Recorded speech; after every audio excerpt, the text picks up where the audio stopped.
दोस्तों इस वीडियो के अंदर बात करेंगे आईआरएफसी के ऊपर। अब देखिए आईआरएफसी के क्वार्टर टू के रिजल्ट आए, सभी को पता है कि क्वार्टर टू के अंदर रिकॉर्ड ब्रेकिंग प्रॉफिट कंपनी ने किया। लेकिन उससे भी ज़्यादा इंपॉर्टेंट है कंपनी का अर्निंग कॉन्फ्रेंस मीटिंग। इस मीटिंग के अंदर इन्वेस्टर्स ने, एनालिस्ट ने कंपनी के सीएमडी से कुछ सवाल किए, जिनका जवाब भी उन्होंने दिया है। फ्यूचर की बात की है, डिविडेंड की बात की है, सारी चीज़ें एक ही वीडियो में कवर करेंगे। और दोस्तों ये भी डिस्कस करेंगे क्या आईआरएफसी का शेयर कितने ऊपर जा सकता है, शेयर में आपको तेजी कब तक यहां पर लौटती हुई देखने को मिल सकती है। सबसे पहले दोस्तों मैं आपको बता देता हूं, मेन टॉपिक के ऊपर बात करने वाले। रिजल्ट आने के बाद दोस्तों ये इंपॉर्टेंट चीज़ होती है जो आईआरएफसी का एक कॉन्फ्रेंस अर्निंग कॉल होता है, जिसके अंदर कंपनी से काफ़ी सारे सवाल पूछे जाते हैं इन्वेस्टर्स के द्वारा, रिसर्च एनालिस्ट के द्वारा। तो ये जो अर्निंग कॉन्फ्रेंस है इसको होल्ड किया था DM capital adviser, dam capital adviser limited.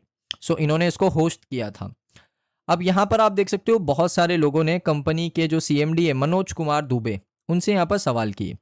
सबसे पहले इंपॉर्टेंट चीज़ क्या है ना कि हम मेन सवाल के ऊपर जाएंगे जो कंपनी के ग्रोथ से रिलेटेड है। तो यहाँ पर एक सवाल है डाइवर्सिफिकेशन बियॉन्ड रेलवेज, जो हमें आई थिंक 5 से 6 पेज के बीच में देखने को मिलेगा। तो हम चलते हैं 5th पेज के ऊपर। पहला हमारा ये टॉपिक है, तो 5th पेज के ऊपर आई थिंक हम आ चुके हैं। यहाँ पर आप देखोगे तो कंपनी से यहाँ पर सबसे पहले सवाल पूछा गया, hello sir, good morning and first of all very much congratulation for your result, यानी रिजल्ट अच्छा आया है।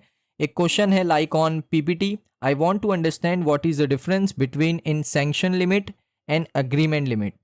Are you have written for NTPC rex that you have sanctioned 700 crore but signed the agreement of INR 250 crore. So ये उनको समझना चाहते हैं। देखिए एनटीपीसी के साथ 700 करोड़ रुपए उन्होंने सैंक्शन जरूर किए, लेकिन यहाँ पर जो एग्रीमेंट की वैल्यू है वो सिर्फ 250 करोड़ है।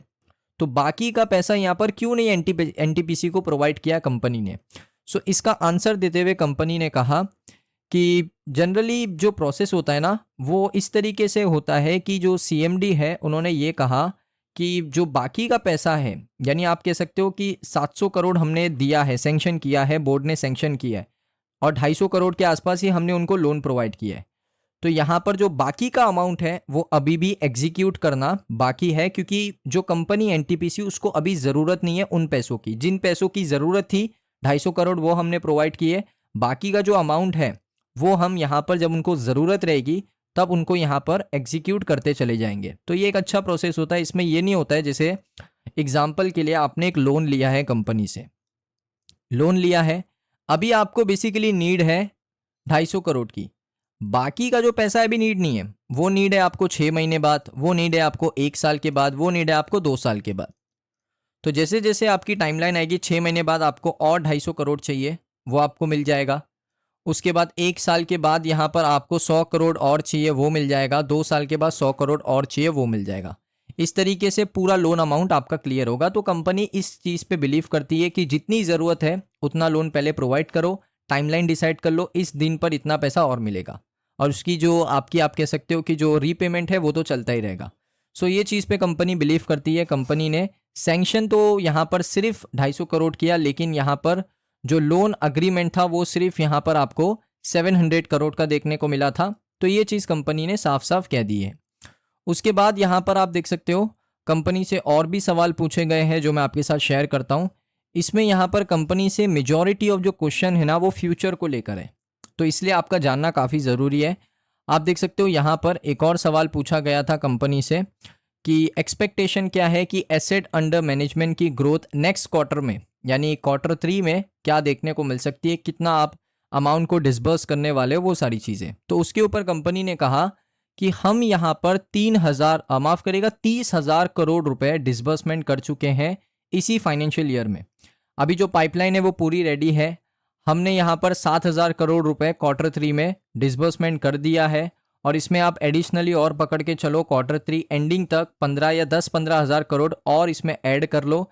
यानी आप कह सकते हो अगर 10,000 करोड़ डिसबर्समेंट होता है तो 17,000 करोड़, अगर 15 होता है तो उससे ज़्यादा। तो ये कंपनी ने बताया है, और उसके साथ साथ उन्होंने कहा है कि हम हमारे 4th क्वार्टर के लिए काफ़ी कॉन्फिडेंट है, यानी क्वार्टर 4 के लिए ये लोग काफ़ी कॉन्फिडेंट है। क्वार्टर 4 में आई थिंक ये लोग 30,000 करोड़ का डिसबर्समेंट कर सकते हैं। ये उन्होंने कंपनी ने कहा है, ये वो एक्सपेक्टेशन है उनकी। उसके बाद उनसे एक और क्वेश्चन पूछा गया कि whether you guys are doing project financing on a milestone basis, and if you are doing on a milestone basis I want to understand that what are the timelines for such project, completion of such project. यानी उन्होंने simple सा सवाल पूछा है कि project financing अगर company कर रही है तो वो माइलस्टोन बेसिस पे कर रही है, और अगर आप माइलस्टोन बेसिस पे कर रहे हो तो उनको ये समझना है कि ये जो प्रोजेक्ट के ऊपर आप पैसा लगा रहे हो, फाइनेंस कर रहे हो, वो प्रोजेक्ट कब तक कंप्लीट होगा। तो उसको लेकर दोस्तों यहाँ पर आप कह सकते हो कि आंसर तो प्रॉपर मिला नहीं, लेकिन आप देख सकते हो उन्होंने कहा कि since we are not directly link with repo system, यानी जो रेपो रेट होता है ना आरबीआई का, उसके सिस्टम पे कंपनी काम ही नहीं करती है। कंपनी काम करती है पीएसयू लैंडिंग रेट्स, जो कि रेपो रेट से काफ़ी कम होते हैं। तो कंपनी माहिर है मार्केट से पैसा बोरो करने में, कम रेट ऑफ इंटरेस्ट पे मार्केट से कंपनी पैसा बोरो करती है। तो इस वजह से ये कंपनी को जो कॉस्ट प्लस मॉडल है कंपनी का, उस वजह से कंपनी का जो मार्जिन है वो आपको अच्छा देखने को मिलता है। अगर आप देखोगे उनके जो रेट्स है 2x 3x है इन टर्म्स ऑफ मार्जिन, लेकिन जो नेट इंटरेस्ट मार्जिन है वो भी लगातार ग्रो कर रहा है। लास्ट फाइनेंशियल ईयर में 1.4% से अभी आ चुका है 1.55% पे। उसके साथ उनका मानना है कि डाइवर्सिफिकेशन काफ़ी ज़रूरी है, क्योंकि इंडियन रेलवेज के आउटसाइड अगर आप देखोगे काफ़ी बिजनेस हो रहा है, तो उसमें पैसा इन्वेस्ट करना बहुत इंपॉर्टेंट होता है। तो ये उन्होंने इस चीज़ का जवाब दिया। उसके बाद उनसे पूछा गया रिस्क एलिमेंट्स क्या है, सारी चीज़ें क्या है, बट ये इतने इंपॉर्टेंट नहीं है, आगे बढ़ेंगे। उसके बाद यहाँ पर दोस्तों आप देख सकते हो 8वें पेज के ऊपर एक फंडामेंटल क्वेश्चन है। उन्होंने पूछा 6.5 से 7% कॉस्ट ऑफ फंड है, रेट आपका रोल करते रहता है, तो क्या यहाँ पर आने वाले समय के अंदर कंपनी यहाँ पर अपने रेट्स को और नीचे लेकर आएगी, बोरो रेट को और नीचे लेकर आएगी? तो उन्होंने क्या आंसर दिया वो आप देख सकते हो। So you understand the business model, we started with a margin of 40 BPS. Company ने अपना बिजनेस स्टार्ट किया था 40 बीपीएस के मार्जिन के साथ। अब दोस्तों यहाँ पर जो एनआईएम है, नेट इंटरेस्ट मार्जिन है 1.4% था बहुत सालों से, जो अभी 1.5% हो चुका है, और यहाँ से इसको 2.5 से 3% किया जा सकता है, यानी ऑलमोस्ट डबल किया जा सकता है एनआईएम के मार्जिन को, ये कंपनी ने कह दिया है। उसके बाद दोस्तों कुछ इंपॉर्टेंट क्वेश्चन है जो मैं आपको जल्दी जल्दी बता देता हूँ। ग्रोथ आउटलुक को लेकर कंपनी ने कहा, जैसे मैंने बताया 30,000 करोड़ वो फाइनेंशियल ईयर 26 के अंदर कवर कर लेंगे, 30,000 करोड़ का डिसबर्समेंट वो लोग करने वाले। डिविडेंड की ग्रोथ के ऊपर उन्होंने कहा कि डिविडेंड हम कंसिस्टेंटली डिविडेंड पे करेंगे।